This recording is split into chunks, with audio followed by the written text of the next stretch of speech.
This is a video that I am making on the eve of Book Trek 2025, in search of Book Trek. So if you don't know, Book Trek is a yearly event in which we basically spend the summer reading Star Trek fiction. It is a very kind of just nerdy way to have fun. I think this is maybe the 5th year it's been going on, if I'm counting correctly. And I have some great co-hosts, crew members basically, who are going along with me on the journey. I'll have all of them linked below. And some of them have made TBR videos for Book Trek. So Book Trek runs June, July, and August. And really, if you want to participate, all you got to do is read some Star Trek fiction. That's about it. There are some optional away missions, if you like. One of them being to read nonfiction science, and another one to read books that are sort of about Star Trek, but that are not necessarily Star Trek fiction. So they can be nonfiction things having to do with Star Trek. They could be parody, satire, whatever it is. Things that wouldn't exist if it weren't for Star Trek. Now, I don't usually make TBR videos for Book Trek because in my normal reading habits, I'm a planner. I'm not much of a mood reader.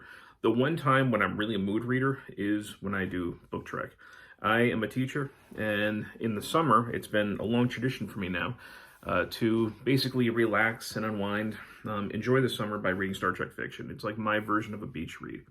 And because I have kind of a, just very loose approach to it overall, and with that sort of mentality, it has always been really a mood read for me. Whatever I have right off camera, I have a small bookcase that's just filled with Star Trek books that I haven't read yet.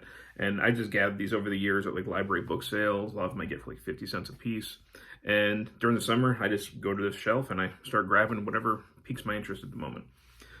So I'm making a little bit of an exception this year, because just a few days ago, we pretty much got word that a very well-loved Star Trek writer, somebody who writes a lot of Star Trek books, very prolific writer, Peter David, passed away. The story behind that seems, like he had trouble with insurance and everything like that. All really tragic. I'm not going to get into that. But I thought, Book Trek is like a week away. I'm filming this right now on Memorial Day. There might be some people who are participating who are looking for things to read, maybe haven't had much experience with Star Trek fiction. So I thought I would highlight some of Peter David's work, and as a way to basically give some recommendations. And I'll show a few that I think I'm planning on reading this summer, now that he has passed away, just sort of in memoriam. First thing I'll do is show some things that I recommend. Now, I haven't read everything by Peter David. And I know also that he is very well known in the comic book world. I'm not talking about that in this video, but a lot of comic book lovers certainly know his very well done storylines in various iterations. So I'm just focusing on the Star Trek books that I have read, and I haven't read them all, but I've read a fair number. And he was certainly influential in me becoming a fan of Star Trek fiction. So, let's just go ahead and start going through some of these. I'm going to talk about it very quickly. The first one I would recommend is The Captain's Daughter. This is obviously original series. He mostly wrote TNG, and also he had his own series, New Frontier, that I'll show one copy of in just a moment. But he did write a little bit in TOS. And this one came out, I think, in the mid-90s, right? Yeah, 1995. So this one tells the story of, you can see Hikaru Sulu. At that point, he is Captain Sulu. And his daughter, Demora, who we saw in the beginning of, I think it was maybe Star Trek. Beginning of Generations, I think we saw Demora Sulu. He gets word that she attacked her captain and was killed in self-defense. And of course, he is devastated, but then he starts realizing that there's probably a lot more to the story, and maybe not everything is as it seems. So he is out to try and figure out what happened to his daughter, and if she's still alive, save her. And I thought this was a pretty good one. I enjoy this. Here we have an early TNG novel, Rock in a Hard Place. This is number 10. You can see it right there in the corner. This one I read some years ago now. And it's a Riker story. I think that Riker tends to make a really good protagonist in Star Trek novels. He's a little bit of an everyman. And this is one where he goes to, I don't remember all the details, he goes to an icy island to solve a mystery.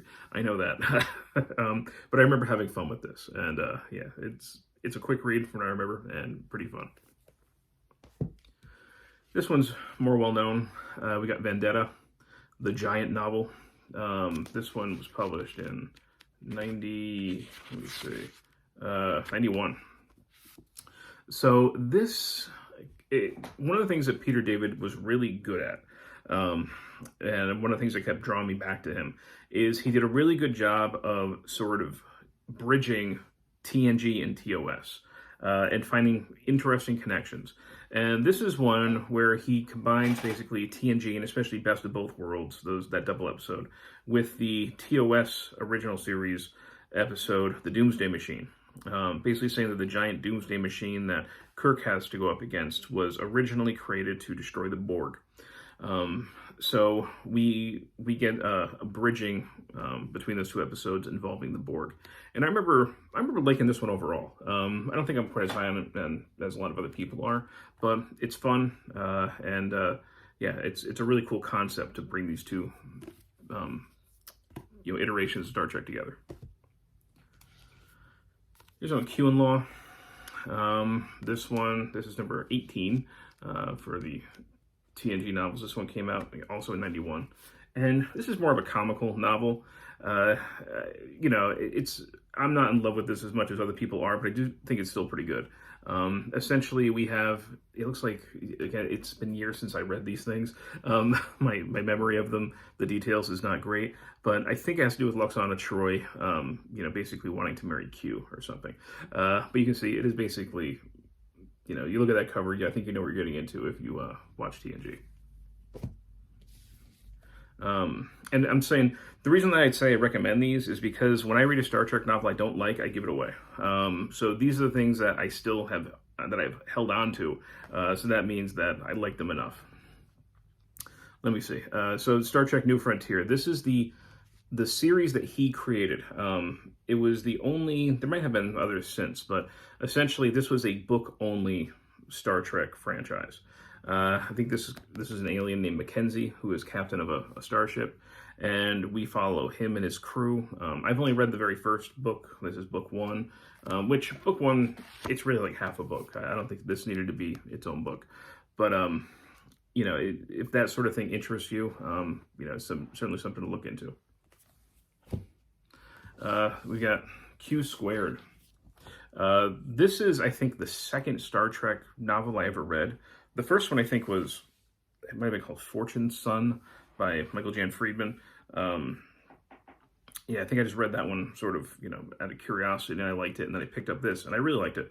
And this is another case of Peter David doing a really good job of bridging TNG and TOS. So here we have Q, and then we have Trelawney, or Trelane, I don't remember how you say it, from the Squire of Gothos episode of TOS, which is a really fun episode, but essentially saying that he is a member of the Q Continuum, and basically he's causing all kinds of havoc with the TNG crew. I think he's messing with timelines and things like that, and I just remember this being a lot of fun. And one of the things that Peter David is really good at is capturing the voices of the characters.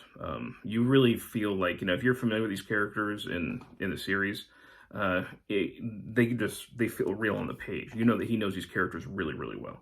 The only thing that I would ever really criticize with Peter David's writing is sometimes he tends to put like anachronistic slang into the characters, and that kind of throws me off sometimes. But otherwise, his characterizations tend to be excellent. I remember this one being really good.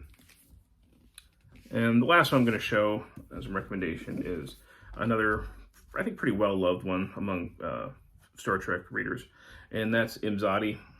Here we have, you can see a young Riker and an old Riker here, and Troi in the middle. And essentially, Troi dies, and Riker, of course, mourns her loss. But then, when he's an older man, he realizes kind of what was up with her death, and he figures out a way to go back and try and prevent it. So it's a little bit of a time travel episode, but this was a good one. There was also an Immadi 2, like a sequel to this that I haven't read, but I've heard that's not quite as good, but also by Peter David. So anyhow, those are all books that if you are looking for something to read for Book Trek, and you want to maybe, pay tribute to Peter David, I would definitely recommend any of those. And the three that I have on my shelves that I haven't read yet, that I think I'm going to try and read through this summer. The first one is Strike Zone. So this is number 5. So this came out in 1989. I don't really know anything about these. I'm not going to bore you with reading the back. But essentially, you can see this has something to do with Klingons, and there's Wesley. Kind of weird, some maybe not perfect artwork on here, but we'll see. This is something I'll probably read. And I have a DS9 novel. This is number 2. This is the first original novel based on DS9. Okay, and I think this one had to do with an assassin being on board Deep Space Nine, and Odo somehow having to try and solve the mystery. So again, I'm probably looking forward to this one maybe the most of the 3 that I have by Peter David that I haven't read yet. And the last one, you say I got this in all kinds of discounts. This one ended up being, so says it, $2 at a book sale. This is by John Delancey and Peter David. IQ. So John Delancey, he played the character Q to really memorable effect. He was pretty terrific at it. And this is essentially Q telling his own story. So written in Q's voice. And as I already said, Peter David does a really good job of capturing characters' voices. So with, Peter David probably doing most of the writing, but, John Delancey really kind of adding insight into Q. This is probably going to be a pretty fun read. And it doesn't look like it's actually that long. It's a little over 200 pages. But yeah, that's another one that I would like to read. So these are the 3 that I hope to get to, at least all 3, during Book Trek this summer. I'm going to be reading a lot of other things other than Star Trek, but these are probably going to be the ones that when I go sit out on the porch on a nice day, I'm going to, open up one of these. And that's it. So yeah, if you're going to join us in Book Trek, I would love to hear what you are reading. If you're going to read something by Peter David, let me know that. And if you have other recommendations, things by Peter David that you think I should check out, or anybody who checks the comment section should check out, please let us know. And anyhow, hope you're joining us. Thank you, BookTube.